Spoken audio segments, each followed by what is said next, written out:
Now,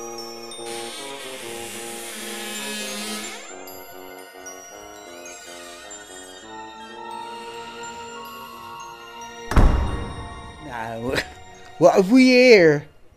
Hello, my pretty children. You what comes knocking at old Megan's cottage door this Halloween night? Trick or treat, eh? Well, now, let me see.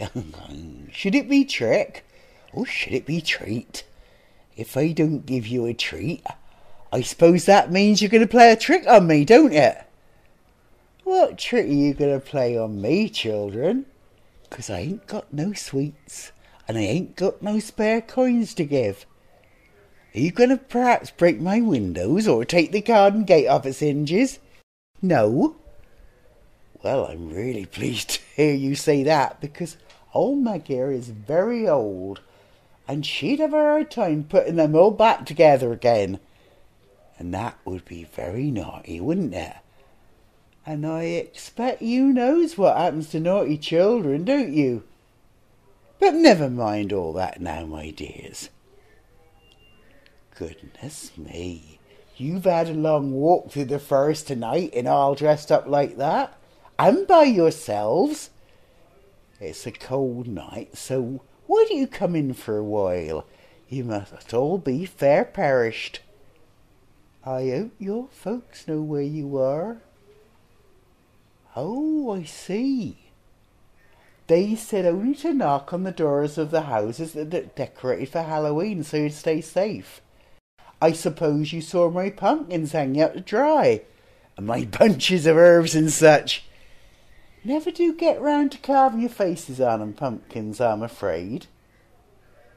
Come closer into the firelight when I can get a better look at you all. For old Meg's eyes ain't what they were, and these old bones ache with the winter's chill coming on. Step inside and warm yourself by my fire, and if you sit a while, I'll tell you wonderful stories of witches and fairies and treats and tricks like you only dream of. That's it. Sit down on my hearth by the fire there. It's lonely out in the woods, and I likes a bit of company, I do. And then we can all get to know each other a bit better, can't we? You see, children, I was born and brought up in this forest. It was my playground, and I knew every nook and cranny and all the wild creatures by name. When I were a young girl, no bigger than you three, my mamma taught me things, just like her mamma had taught her long ago. She taught me about the good earth and the seasons, and how, if you were to look after the world, then old Mother Earth would look after you. I learned how to live off the land, give and be given back in return. I bet your mother's never told you about any of that, eh? No, I expect not. Folk aren't wise enough to do that nowadays, more's the pity. You see, they've forgotten the old ways and how things used to be done. It were said by some that my mamma were rich, and they told their little uns to be mindful of coming near our cottage in case you put a spell on them. The very idea, children. That were different when they were taken sick, of course. Then my mamma weren't called a witch, she were the wise woman, and them very same folk would come to our door for healing. And they expect it for nothing at all. Going to the physic costs money, and no one any of that to spare.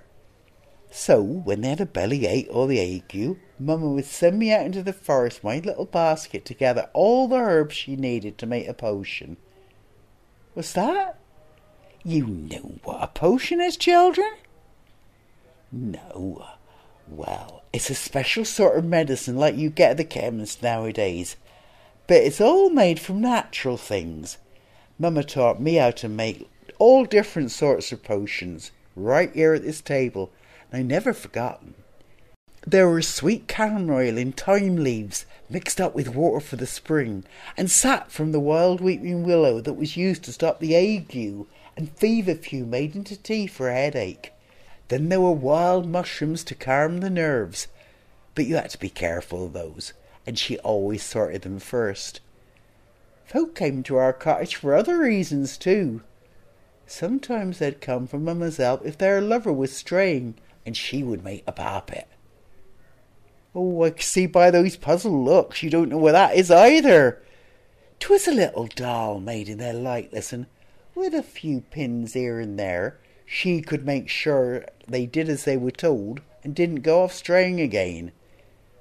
I'd watch her as she sat at her table weaving her secret magic, and I learnt the special words she said to make it all work. But she didn't have no point yet, of course. Oh dear me, no. What's that you say, children? Oh, 'tis only my cat, Pyewacket. She's getting on a bit too, just like me. She's lived here with me a very long time. Way before any of you were born. Most cats were called Pyewacket, or Jason, or Gimble. I bet she's cold too. Shuffle up now and make space for her to sit by the fire to warm her old paws. Can you see? She'd be black as night with emerald green eyes that shine in the moonlight. You can see her coming from way across the meadow. Ain't she the prettiest cat you ever seen? Years ago, folk used to say, them that didn't understand, ignorant folk, that she were my familiar, and that's how I used to talk to the devil. What do you think of that now, children? No need to look scared. Old Meg don't get up much nowadays, and 'tis grand to have company, especially tonight and All Hallows Eves. You know, back in the olden days, people believed in witches and that they were all bad, that they used to ride broomsticks and brew up terrible things in a cauldron by the fire. I can see you looking at my cooking pot, children. 'Tis only my supper bubbling away. You can share it if you like, 'cause it is nearly ready, and I bet you're very hungry, what with that cold and that long walk and all. Smells really good, doesn't it? Witches don't dance by moonlight neither, despite what some folks say. Maybe then when they were younger, but not now. Not with my arthritis anyway. But that don't mean witches aren't real. 'Cause they do exist, and some are evil, so you must be very careful. Come on now, eat your stew before it gets cold. There's a bowl for each of you, and more than enough to go round. That's it, eat it up.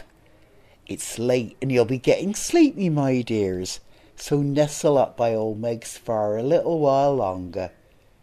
'Tis a fair walk home, and a long time since anyone came visiting. I see you enjoyed your rabbit stew then. Old Pyewacket brings me a rabbit most days, so I live well enough. My stew has all the fresh herbs from my garden in it, and of course my special secret ingredient. What's that, children? Oh, that's a secret. Now that would be telling. Yes, it's a long time since I had children here in the cottage. I gets a bit fed up of rabbit stew, you see. It'd be nice to have children for a change, and lovely of you all to come a visiting a poor, lonely old woman without telling your parents where you were going. So you see, my dears, there's a lesson to be learned tonight about going into the woods by yourself, and another lesson to be learned about witches and fairies, treating and tricking and talking to strangers. When you close your eyes and make a wish, it's always the good things you wish for, ain't it? But the lesson is, if you go a-looking and searching in those places where you really shouldn't, you may get a surprise, and not always find what's good. Children, you should really have aided those who told you to stay away from the woods after dark, and not to talk to strangers, or stray far from home. For there are things close by that you know nothing of, nor wish to. Terrible dark things with teeth and claws that would eat you up as easily as you ate my rabbit stew. But the biggest lesson of all is to be careful about what you wish for when you come a-knocking on old Meg's door on All Hallows Eve. So, I think it's time to celebrate. Maybe then I'll have a little dance.